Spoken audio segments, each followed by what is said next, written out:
Good to roll. So the title of this customer wants to sell their Vandoit van. So all of you have received an email breakdown regarding scenarios as to which and as to why we need to take certain actions on when Vandoit customers are willing to sell or wanting to sell their vans, trade their vans, anything like that. But to, I guess, step into it and the understanding of it is the new process for handling these situations are if we see a Vandoit out there for sale, owners group, online, anything like that, the first action to take is to inform the team, specifically Brian.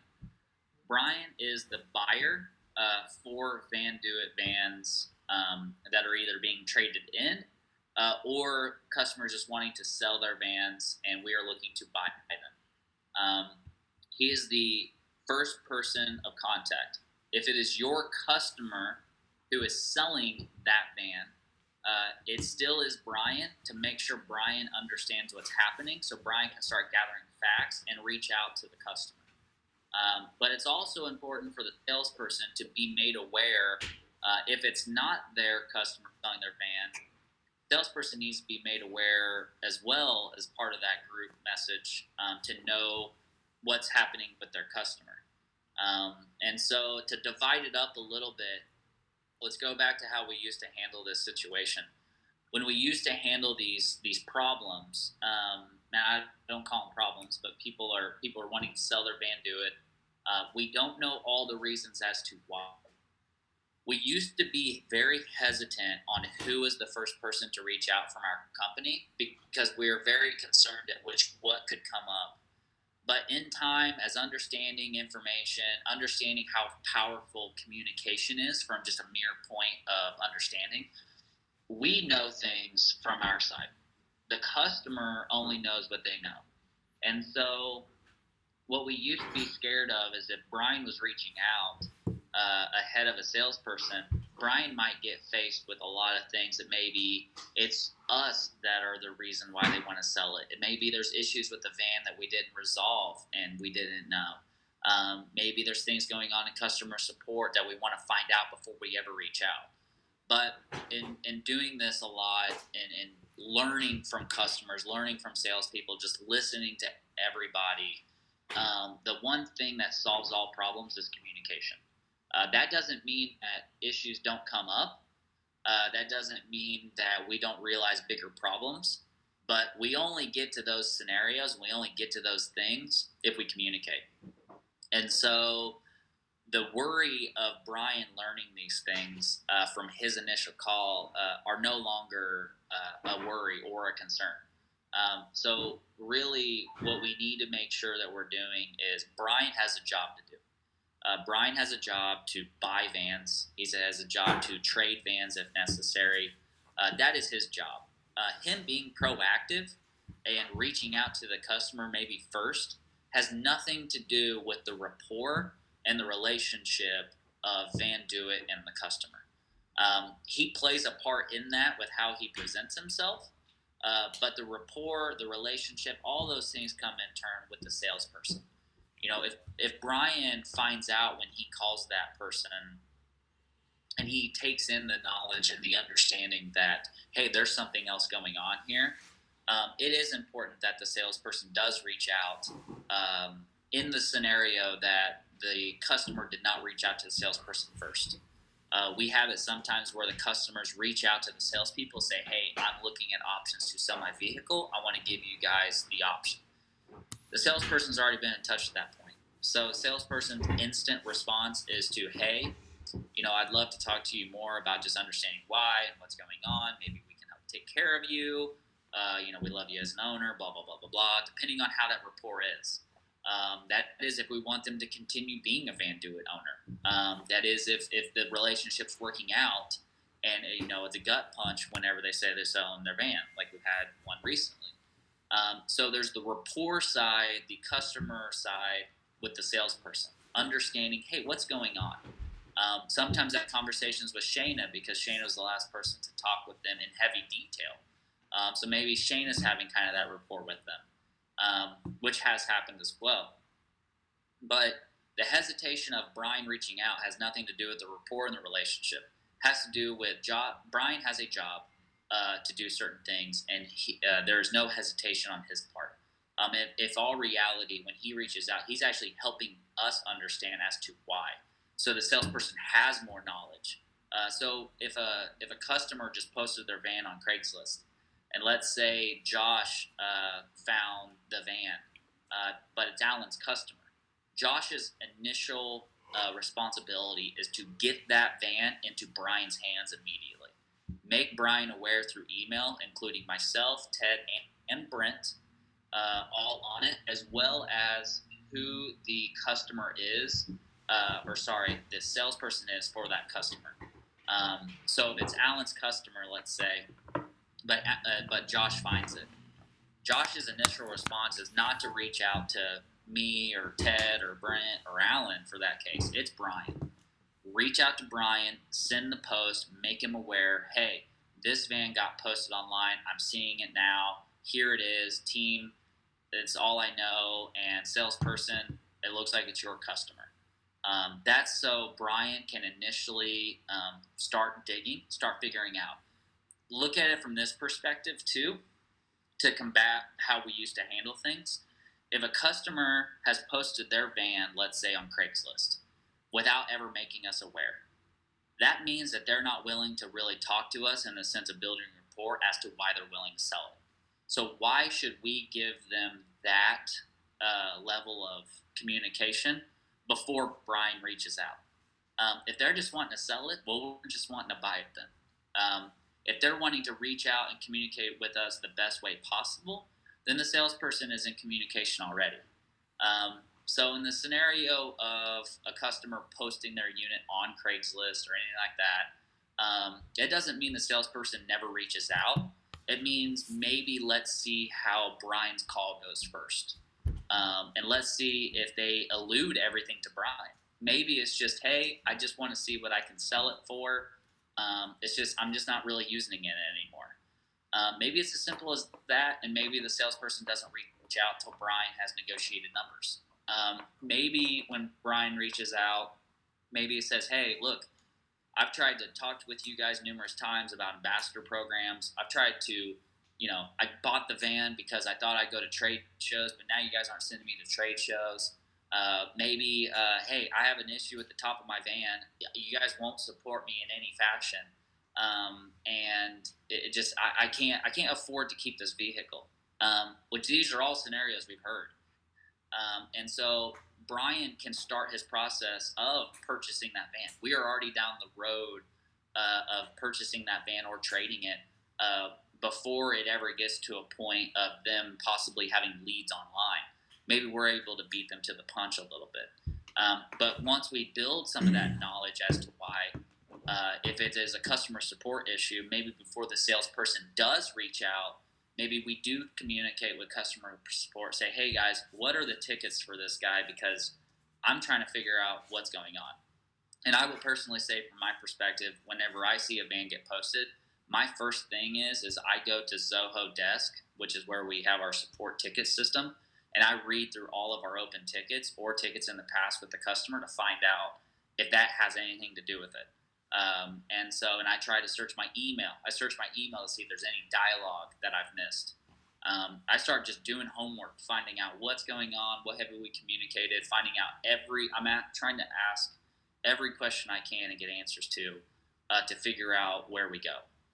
That really is the salesperson's role in a sense, to kind of make sure, once again, the customer is taken care of in a way that makes sense. If it's just a matter of selling the vehicle, maybe we own the vehicle ever before the salesperson even reaches out. I think that actually happened last week, if I remember correctly, by going through the new process of how we're handling things. I could be wrong, but I think that's how that went. But the bottom line is it's very important for us to start the purchase process with a customer who's wanting to sell their vehicle as soon as possible. And that is not Ted. That is not Brian. That is not Ted, Brent, Stacy, myself, the salesperson. It is Brian. Brian's job is to gather facts internally, gather facts with the customer, and be able to make an educated decision as far as getting approval as what to offer to purchase that vehicle. And that is through an email process at which I sent you guys already to kind of pinpoint how we go through that listing. But where the salesperson's communication comes into this is second to Brian's, unless the customer has reached out to the salesperson questioning selling the vehicle. But even then, that scenario, just like we talked previously about how we handle emails that come in and making sure we have the customer, or showing the customer we're putting the right people in context. If a customer reaches out to you via email and says, hey, I am looking at potentially options to selling my vehicle, your response back is a reply with the including of Brian. It's basically you are doing just like we talked in other trainings about how do we make sure that we're taking care of customers. You're doing the same thing. The reality and fact of it all is you are including the person who can actually answer the question that they're asking, which is, how can I sell my vehicle? You're including Brian on that. And that's something we've been hesitant to do in the past because I think we've wanted to confirm what's wrong. But I think that's been the wrong approach. That creates hesitation. That creates a tendency of questioning where we go with things. And that's what we have to kill. And what I've seen since we've changed the process is we've seen a very strong uptick in customers' responses to us, helping them quickly with giving them numbers, giving them facts, and then they make their decision of what they do. We've had some come back and negotiate, and we've bought the van. We've had some say, hey, I appreciate it, but I'm going to try listing it. As long as we're doing what we possibly can, we cannot control what the customer does. But that only starts with Brian being able to start the purchase process as soon as possible. And that is what I've got. And any questions?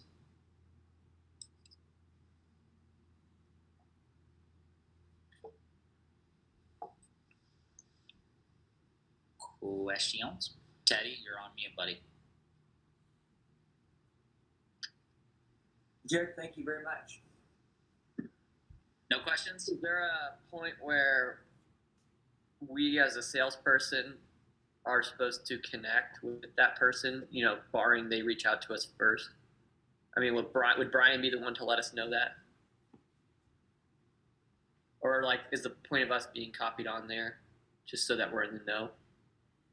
So if you're saying say Leon sees a van for sale and it's my customer, and so he's gonna first reach out to Brian, let him know, but then I'm also gonna be made aware. Is there ever a point in time where it's gonna come to me in a scenario where it's like, okay, now Josh needs to get involved? Yes, and I think this is kind of a new way we're doing it, but I think your response out. So Brian sends a recap is exactly what he's doing to present to the customer. He is including the salesperson on that.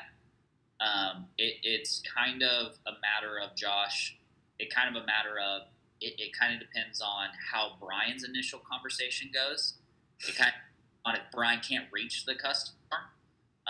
It's in those scenarios, if we are reaching out to them before they ever reach out to us about their vehicle, in that scenario, it's Brian first, and then we do our homework to take next steps.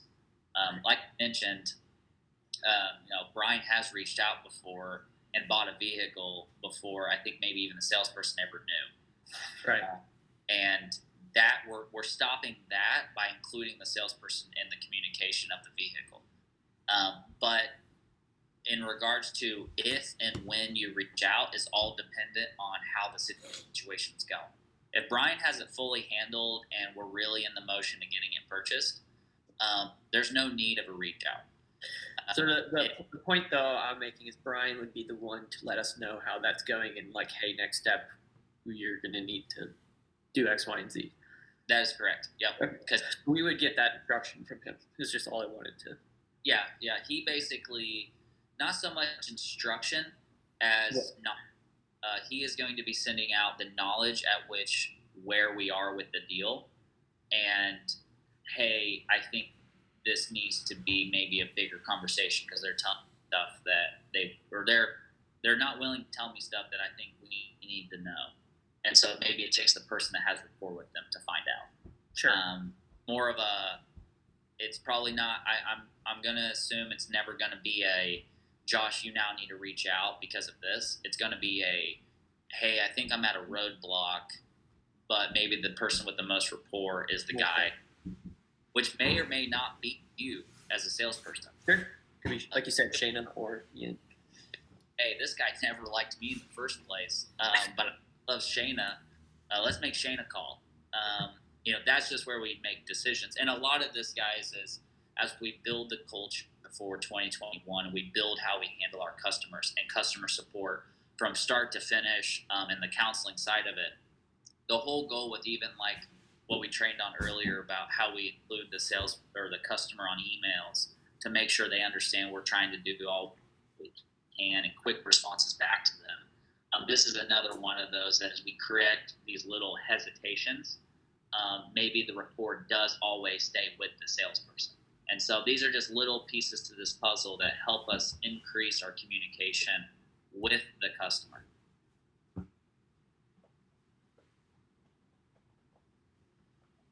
Does that answer your question, Josh?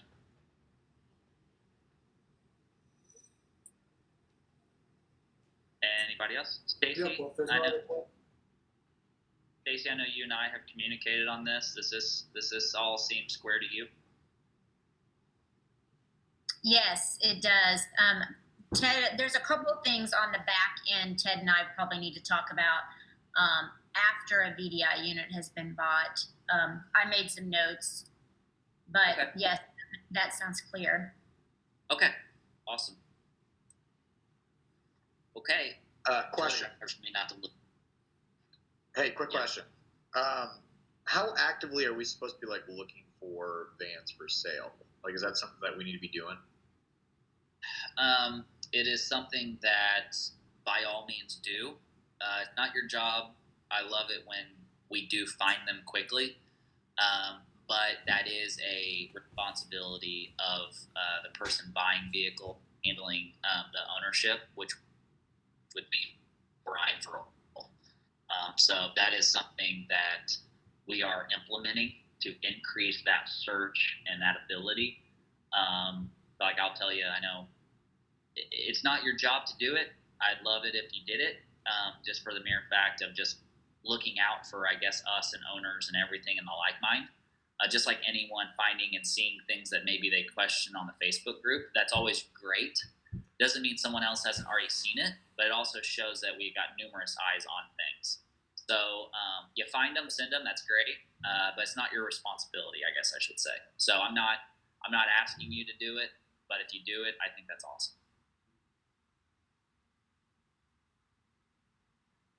Cool. Thank you. Okay, so unless there's other questions, guys, we've had kind of a long meeting this morning. Alan, thank you for recording this. I don't know if we need to clean it up any. If you think so, we can. But again, thank you guys. Appreciate everything you guys have done. And unless somebody else has something, we'll call it good.